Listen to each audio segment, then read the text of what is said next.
नमस्कार, आप मुझसे जुड़ चुके हैं, इसके लिए आप सबका तहे दिल से शुक्रिया। मैं हूं आपका दोस्त विजय विद्रोही और अगले 8-10 मिनट में आपसे जुड़े रहने की कोशिश करूंगा।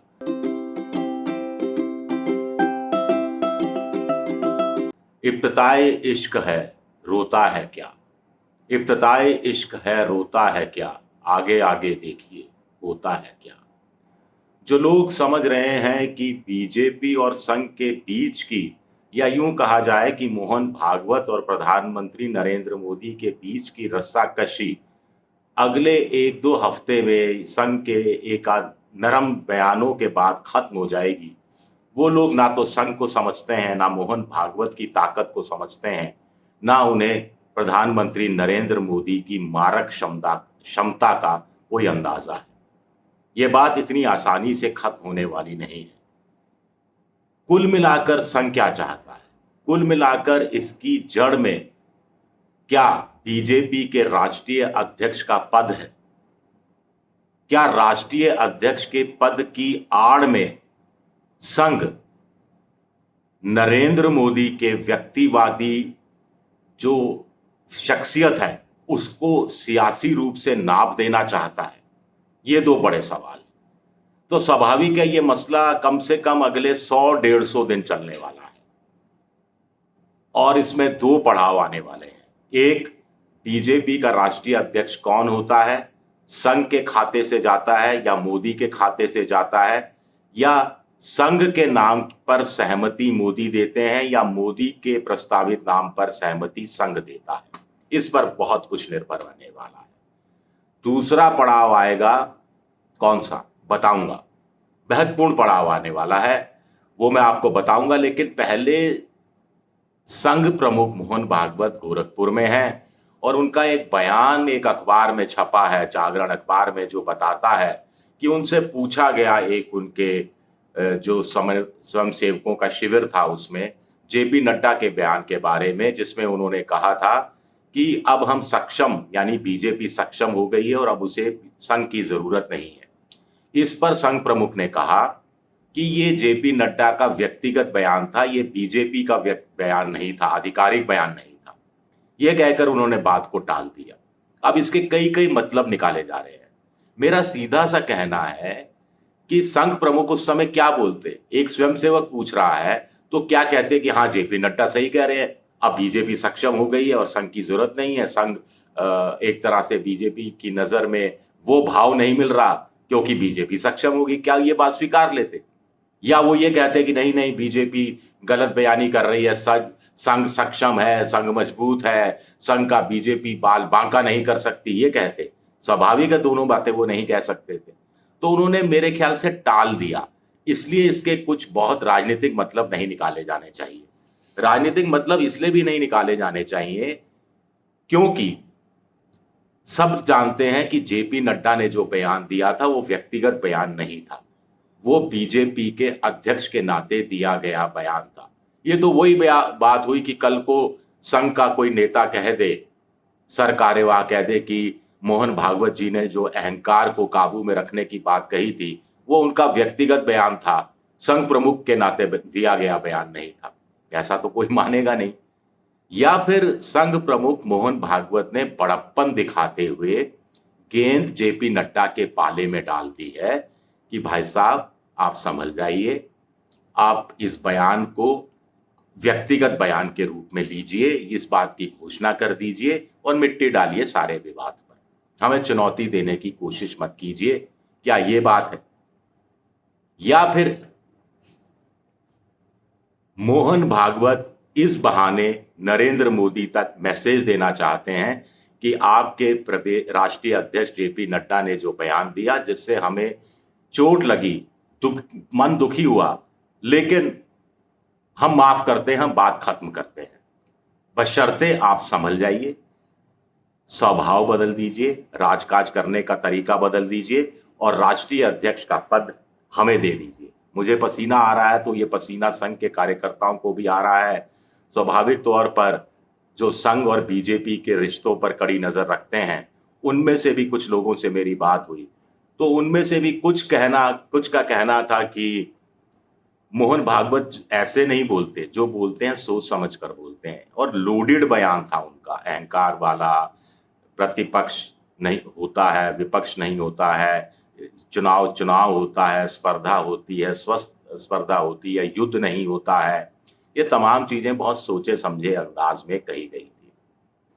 तो दरअसल जेपी नड्डा वाले बयान वाली बात तो क्लियर हो गई। अब क्या जेपी नड्डा की तरफ से ये बयान आएगा एक आध दिन में कि उन्होंने व्यक्तिगत तौर पर बात कही थी और आधिकारिक रूप से उनका बयान नहीं था, और आज भी संघ सक्षम है और बीजेपी संघ परिवार का एक हिस्सा है। ये एक बड़ी बात है। दूसरी बात है कि आखिर मोहन भागवत या संघ क्यों चाहता है कि नया राष्ट्रीय अध्यक्ष उनका हो। उनका इसलिए क्योंकि वो नहीं चाहता कि राष्ट्रीय अध्यक्ष यस मैन हो, मोदी जी का यस मैन हो। मोदी जिस तरीके से राष्ट्रीय अध्यक्ष के बहाने पूरी संगठन को हाँकना शुरू कर दे, किसी भी पार्टी के लिए अच्छी बात नहीं होती जब वो सत्ता में आती है कि सरकार और संगठन एक की जेब में चला जाए, एक तरफा फैसले होने चले जाए। सरकार के फैसले भी वही ले, मंत्रिमंडल के फैसले संबंधित फैसले भी वही ले, संगठन से जुड़े फैसले भी वही ले। कौन प्रदेश अध्यक्ष होगा, कहाँ किसको टिकट दिया जाएगा, नहीं दिया जाएगा तो क्यों दिया जाएगा, नहीं दिया जाएगा तो क्यों दिया जाएगा, बाहर से कितने लोग लिए जाएंगे, नहीं लिए जाएंगे, विचारधारा हाशिए पर रख दी जाएगी, नहीं रख दी जाएगी। ये एक आदमी के हाथ में नहीं होना चाहिए। केंद्रीयकरण होना चाहिए, माफ कीजिएगा, विकेंद्रीयकरण होना चाहिए, केंद्रीयकरण नहीं होना चाहिए, जो इस समय हो रहा है, जो संघ को खल रहा है। संघ को इस बात भी खल रही है कि विचारधारा से परे लोकसभा चुनाव में करीब 118 पैराशूट उम्मीदवार उतार दिए गए, उसमें से बहुत हार गए। संघ के कहने पर बहुत सारे जो उम्मीदवार थे उनका बदला नहीं गया, प्रधानमंत्री का चेहरा उस रूप में नहीं चमका, स्थानीय छत्रों की उपेक्षा लगातार की जा रही है, जिसको लेकर संघ ऑर्गेनाइजर के जरिए 6-8 महीने पहले भी एक चेतावनी दे चुका है। तो कुल मिलाकर संघ को लगता है कि चूंकि मोदी 303 से घटकर 240 पर आ गए हैं, चूंकि मोदी या बीजेपी अपने दम पर बहुमत से 32 पॉइंट नीचे है, 32 सीटें नीचे है, तो यही मौका है कि मोदी पर दबाव डाला जा सकता है। कथित तौर पर जो मोदी जी संघ की विचारधारा वाली लाइन से जो थोड़ा सा शिफ्ट कर गए हैं या डाइवर्ट कर गए हैं अपनी राजनीतिक स्वार्थों के जरिए, या अपनी चुनावी राजनीति के जो व्यवहारिक पहलू, प्रैक्टिकल पहलू होते हैं, उसके जरिए संघ उसको खत्म करना चाहता है। और वो जानता है कि मोदी जी इतनी आसानी से ना तो हार मानने वाले हैं, ना झुकने वाले हैं, ना अपनी गलती स्वीकार करने वाले हैं, ना ही संघ के इशारे पर जो संघ कहेगा उसके अनुसार वो चलने वाले हैं। पिछले 10 साल में मोदी खेमे की तरफ से मैसेज भी ये है कि संघ के काम होते रहेंगे, संघ के एजेंडे पर सरकार चलती रहेगी, लेकिन संघ चुनाव कैसे लड़ना है, ऑपरेशन लोटस करना है या नहीं करना है, हिंदू मुसलमान करना है या नहीं करना है तो किस स्तर पर जाकर करना है, रुक जाना है, नहीं रुकना है, इसमें दखलंदाजी संघ ना करे तो बेहतर होगा। संघ को और क्या चाहिए? 10 साल में उनके काम हुए हैं, धारा 370 हटी है, ट्रिपल तलाक खत्म हुआ है, भव्य राम मंदिर का निर्माण हो चुका है, यूनिफॉर्म सिविल कोड सरकार के हाशिए, वो सरकार के एजेंडा पे है, वन नेशन वन इलेक्शन की बात हो रही है, जनसंख्या पर नियंत्रण का विधेयक हो सकता है मोदी सरकार ले आए अगर गठबंधन की राजनीति आड़े नहीं आई। उत्तराखंड में यूसीसी लागू हो ही चुका है, उसको मॉडल बिल के रूप में अगर मोदी सरकार केंद्र पर नहीं लागू कर पाई तो राज्य सरकारें, विभिन्न राज्य सरकारें जिन्होंने वादा किया है, असम की सरकार वादा कर चुकी, योगी सरकार वादा कर चुकी, मध्य प्रदेश, राजस्थान, गुजरात से की सरकार वादा कर चुकी, वो यूसीसी ले ही आएंगे, तो संघ का काम एक तरह से हो ही जाएगा। फिर सबसे बड़ी बात है, अगले साल संघ के 100 साल पूरे हो रहे हैं। जिस संघ के 100 साल पूरे हो रहे हैं, वो संघ क्यों चाहेगा कि 100 साल का जब वो खुशी का माहौल मना रहा हो तब केंद्र में उनकी सरकार नहीं हो या उनका हितैषी प्रधानमंत्री ना हो? ये भी एक बड़ा सवाल उठता है। लेकिन संघ झुकने के लिए भी तैयार नहीं है। वो हर चीज टेकन फॉर ग्रांटेड लेने के लिए भी तैयार नहीं है। वो लोग कहते हैं ना कि संघ 100 साल का है और उसका बेटा बीजेपी 1980 में बनी थी तो 44 साल की है, तो 44 साल का बेटा 100 साल के बूढ़े बाप को आंखें दिखा रहा है। कुछ लोग कह रहे हैं कमाऊ पूत है बेटा, तो कमाऊ पूत की बात तो बाप को माननी ही पड़ती है। कुछ लोग कह रहे हैं कि नहीं साहब, बेटा भले ही कमाऊ पूत हो, कमाने वाला हो, लेकिन बाप कभी कभी अकड़ दिखाई देता है कि कमा रहा है तो क्या, कमाने लायक तो मैंने ही बनाया ना, पैरों पर तो खड़ा मैंने ही किया है ना, पाल पोस कर मैंने ही इतना बड़ा किया है ना जो कमाने लायक हो सके। तो ये बात भी रहती है परिवार के अंदर।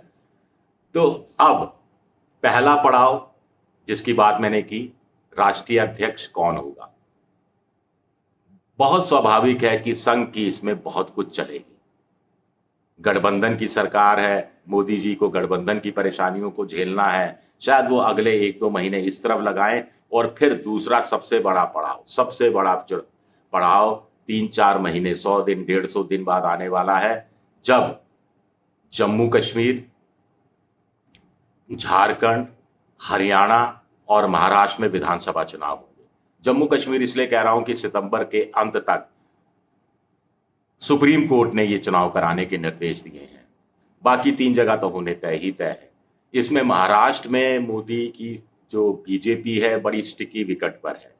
हरियाणा में लोकसभा चुनाव के हिसाब से बड़ी स्टिकी विकेट पर है।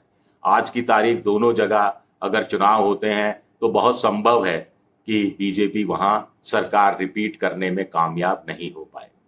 झारखंड में भी आदिवासी मुख्यमंत्री को जेल में डालना, उस पर छगन भुजबल जैसे महाराष्ट्र के नेता का रिएक्ट करना, विधानसभा चुनाव में कुछ सीटों का कम होना, खासतौर से आदिवासी इलाकों में, जैसे गीता सोरेन को बीजेपी लेकर आई, वो हार गई, मधु कोड़ा उनकी पत्नी शायद वो भी हार गई, तो इससे बीजेपी को झटका लगा है। तो झारखंड में बीजेपी सत्ता में आ जाएगी मुश्किल में है। प्रधानमंत्री का चेहरा उस रूप में पिक नहीं रहा।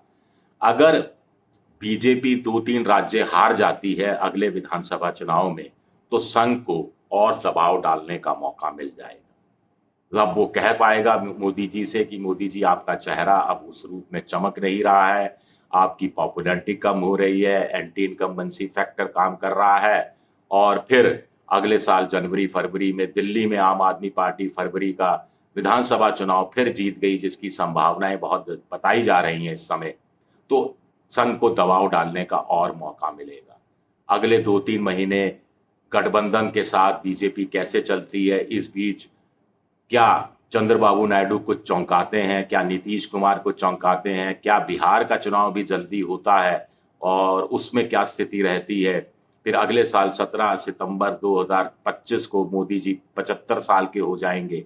तो ये लड़ाई या संघर्ष या रस्साकशी ये सब तब तक चलती रहनी है और अंजाम पर मामला तब भी पहुंचेगा नहीं पहुंचेगा आज की तारीख में कहना बेहद बेहद मुश्किल है। लेकिन वो मिठास नहीं रहने वाली, वो मिठास नहीं रही, वो रिश्तों में वो मिठास नहीं रही। जाती रही लम्स की वो नरमी, बुरा हुआ गिन गिन के सिक्के ये हाथ खुरदरा हुआ। शुक्रिया मेरा ये वीडियो देखने के लिए। पसंद आए तो लाइक कीजिए, शेयर कीजिए, सब्सक्राइब कीजिए। शुक्रिया, बहुत बहुत शुक्रिया।